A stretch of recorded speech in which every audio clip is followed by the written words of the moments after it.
দর্শক, আমরা বিল বাসুয়াখালীতে এসেছি। বিল বাসুয়াখালী দক্ষিণাঞ্চলের বৃহত্তর একটি বিল এবং বাসুয়াখালী বিলের ভিতরে আসছিলাম যে পাখিদের কি অবস্থা এবং প্রাকৃতিক মাছের অবস্থানটা কেমন। তো এসেই একটা বিলের একেবারে ভিতরে চমৎকার একটা গ্রামীণ পরিবেশের একটি বাড়ি দেখতে পেলাম এবং বাড়ির আতা বেড়াটা দেওয়া হয়েছে কলমিলতা দিয়ে। চমৎকার কলমিলতা ফুল দেখছেন এবং এটি বেড়া।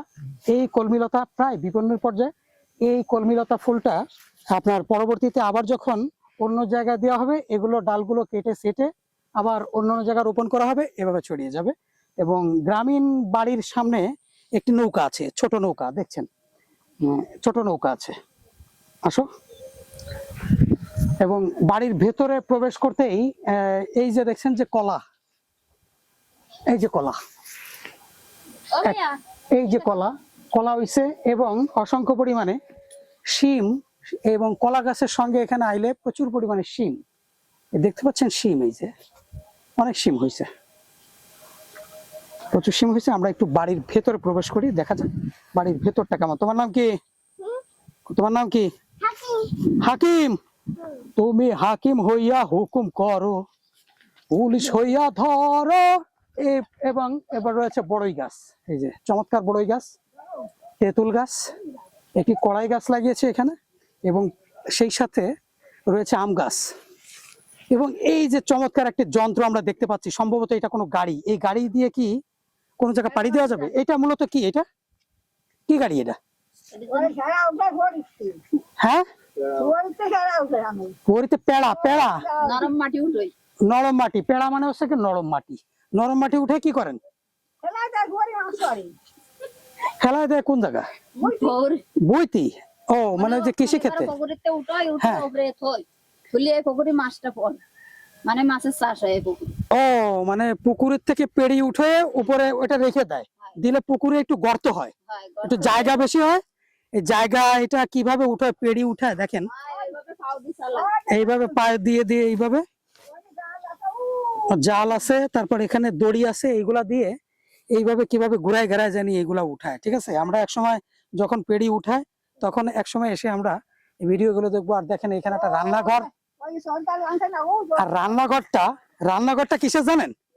এটা কিন্তু গোলপাতার, আমাদের খুলনার ঐতিহ্য সুন্দরবনের গোলপাতার রান্নাঘর। রান্নাঘরের উপরে রয়েছে লাউ এবং শিম, পর্যাপ্ত পরিমাণে শিম।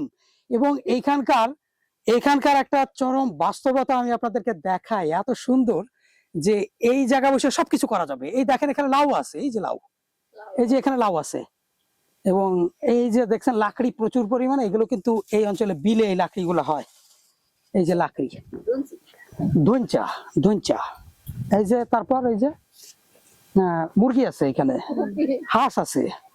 আর এই যে যে এগুলা কিন্তু ওই যে কলমিলতা বললো, কলমিলতার ডাল, এগুলোতে জ্বালানির কাজটা কিন্তু এখান থেকে হয়ে যাচ্ছে। আর এই যে হচ্ছে গিয়া প্রচুর পরিমাণে, এত পরিমাণে চমৎকার, মানে এই বাড়ি যদি হঠাৎ করে কোনো মেহমান আসে, আমার মনে হয় বাইরে বাজার করতে যাওয়া লাগবে না, কারণ ওই যে ধানি জমি রয়েছে, ধান আছে, আর হাঁস মুরগি, তারপর আপনার এই যে শাক সবজি সব আছে। এবং আপনার যদি এখান থেকে দেখেন যে কিভাবে আপনাকে আপ্যায়ন করতে পারবে, একটু আসেন। এই যে দেখেন এই যে শিকাবাব, এই যে শিকাবাবও আছে কিন্তু এখানে। তার মানে হচ্ছে কি, এটা হচ্ছে কি গরুর ওই যে মুইঠা বলে না, মুইঠে গরুর গোবর দিয়ে আপনার এটা দিয়ে লেপে লেপে মুইঠা, এটা দিয়ে কিন্তু রান্না করা হয়। তবে এটা দিয়ে রান্না করলে সেই খাবারের কি ঘ্রাণ বেশি হয় না কেমন হয় কি জানি। এবং এখানে কিন্তু একটা গাছ আছে, এটা হচ্ছে কি আপনার নোয়াইল গাছ, নোয়াইল ফল গাছ। এবার আপনি দেখেন এখানে যে লাউ আছে এবং সিম আছে, লাউ এবং সিম দিয়ে যদি আপনি লাউ সিম দিয়ে কি দিয়ে খাইতে চান আপনি। এবং এখানে আছে আপনার ওই যে বেগুন আছে, কচু আছে, পুঁই শাক। আপনি এগুলো দিয়ে কি দিয়ে খাবেন জানেন? লাউ দিয়ে এবং সিম দিয়ে। একদম পেছনে দেখেন, পেছনে একটা কুয়ো রয়েছে, কুয়া, এটাকে বলে পুকুর, কুয়া বলে। এবং এই কুয়ার মাছ, কুয়াতে এই বিলের টোটাল জলা, যে সময় আপনার বৃষ্টি হয়, বৃষ্টির সময় এই বিলের যত মাছ আছে, এই মাছগুলো বেশি পানি খোঁজে। যখন পানি শুকিয়ে যেতে থাকে তখন তারা একটু যেখানে বেশি পানি আছে সেই জায়গাটা খোঁজে, সেই জায়গাটা খুঁজতে খুঁজতে তারা এসে এরকম একটা কুয়া পেয়ে যায়। তখন শোল, গজারটা এখন নাই, গজারটা হারাই গেছে। তারপর দেশি মাগুর, শিং, এই মাছগুলো এসে এখানে জমা হয়। এখান থেকে তারা এই মাছগুলো শিকার ধরবে শিকার করবে। এবং এখানে যে ওই যে পেছনে কলা আছে, শিম আছে, তারপর এই যে বেগুন আছে এবং লাউ আছে, দেশি মাছের তরকারি দিয়ে চমৎকার একটা ঝোল রান্না করে আপনি এখানকার যে ধান আছে এক ধরনের, সেটাকে বলা হয় আউশ ধান, লাল, একেবারে খুব দ্রুত সেদ্ধ হয়ে যায়, সব রকম আছে। হীরা আউশ একদম সেদ্ধ হয়ে যায় খুব দ্রুত।